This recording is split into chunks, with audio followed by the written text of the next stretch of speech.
If you have the entrepreneurial spirit like I do, you're probably looking at a way to start a business first without quitting your day job, your 9 to 5, your 40 hours a week. And I totally get it. So here's 5 business models that you can start without quitting your day job. Number 1 is the side hustle freelance service. Any skill that you have, anything that you can do, just offer it up as a freelancing. Okay, so just be a freelancer. Go out into the world and say, hey, I'll do this as a project or as a contract for this rate, right? So you could do it as a guitarist. You could do it as a painter. You could do it as a graphic artist. You could do it as a content creator, whatever it is. You're freelancing your skills, your assets out into the world. And there's plenty of websites that you can sign up for and start selling on. Honestly, it'll probably be easier if you use your own distribution channel. What I mean by that is your own group of people. So you have a contact list on your phone. You have friends on Facebook and Instagram. You have friends on Twitter, or whatever it is, right? Like you can just post and say, hey, I'm thinking of doing this new project. I'm freelancing for X, Y, and Z. If you know anybody that would be interested, please connect me to them. Like, let me know who it is, okay? And then you could just go through your contact list and ask a whole bunch of people. Or you can go sign up for one of those websites and hope the algorithm favors you on that day. Good luck. Number 2 is digital products.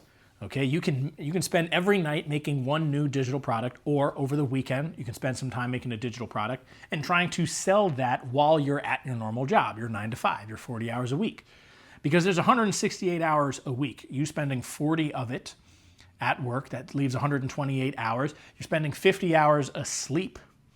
Okay, so that gives you what, 70 something hours? I feel like that's wrong, but I'll put it up on screen. I'll do the math later.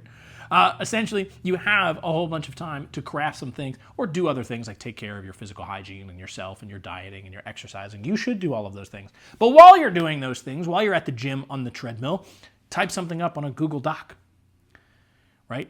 Personally, what I've done is I've made tools that make my life easier, and then I just try to sell them online. So if I made a budgeting calendar with Google Sheets to help me budget my finances and get my credit back in check, like boom, I'm gonna use that as a template that I've already built for myself. It's already built, it's already there. I know that it works because it worked for me, and I'm gonna try to sell it to other people because I'm sure that they would get some benefit out of it.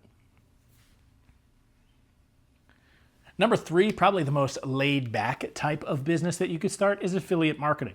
All you have to do is master the skill of marketing, and then you're gonna get paid for marketing somebody else's stuff. Now, make sure that it's good stuff. Make sure that it's valuable stuff. And then you can market it super easily. And the more people that buy it, then there's a trickle effect. You get other referrals and testimonials and that type of thing. And then your network kind of grows. Now, this is not multi-level marketing. This is not what I'm recommending. This is affiliate marketing. What I do recommend with affiliate marketing is understand funnels and traffic. If you can understand that, which there's 2 books written by the same guy, Russell Brunson, .com Secrets, Traffic Secrets. If you can master those 2 things, affiliate marketing is probably the easiest business you could get involved in. You don't have to deliver on anything, and you don't really have to sell anything, because all you're doing is bringing these eyeballs, these people, over to this product.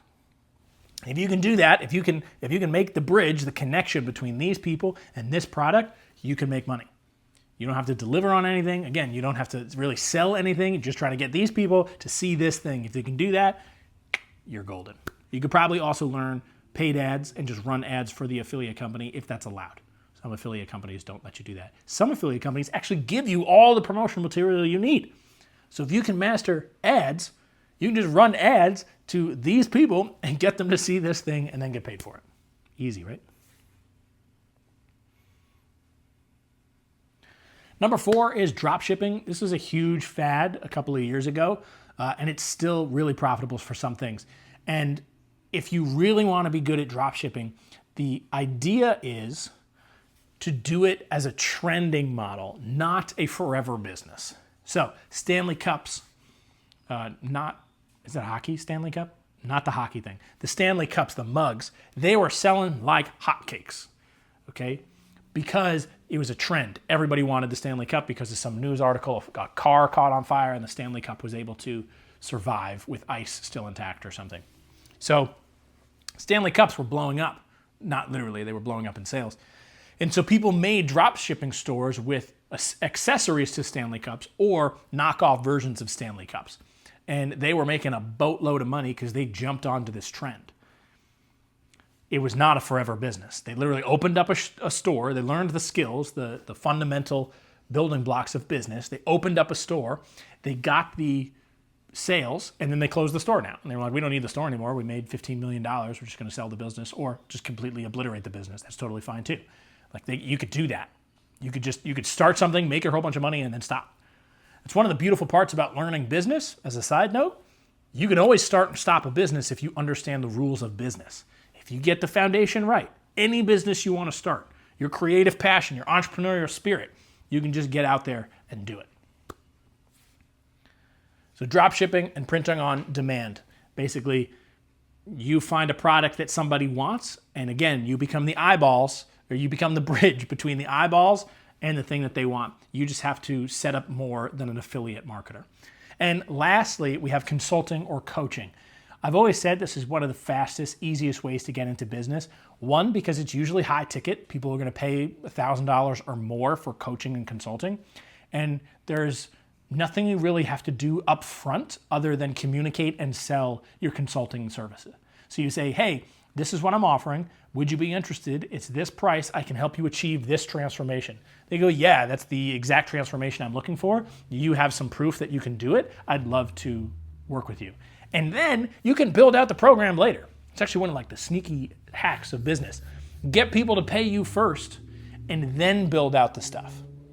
So someone says, here's $1,000. Then you say, cool, now I can spend the next week and a half before our first session building out everything we need for that session. Or you can just be one step ahead of them. You build out that week's session, teach it to them, coach them through it, and then next week you do next week's session type thing. So those are 5 business models that you can start without quitting your day job.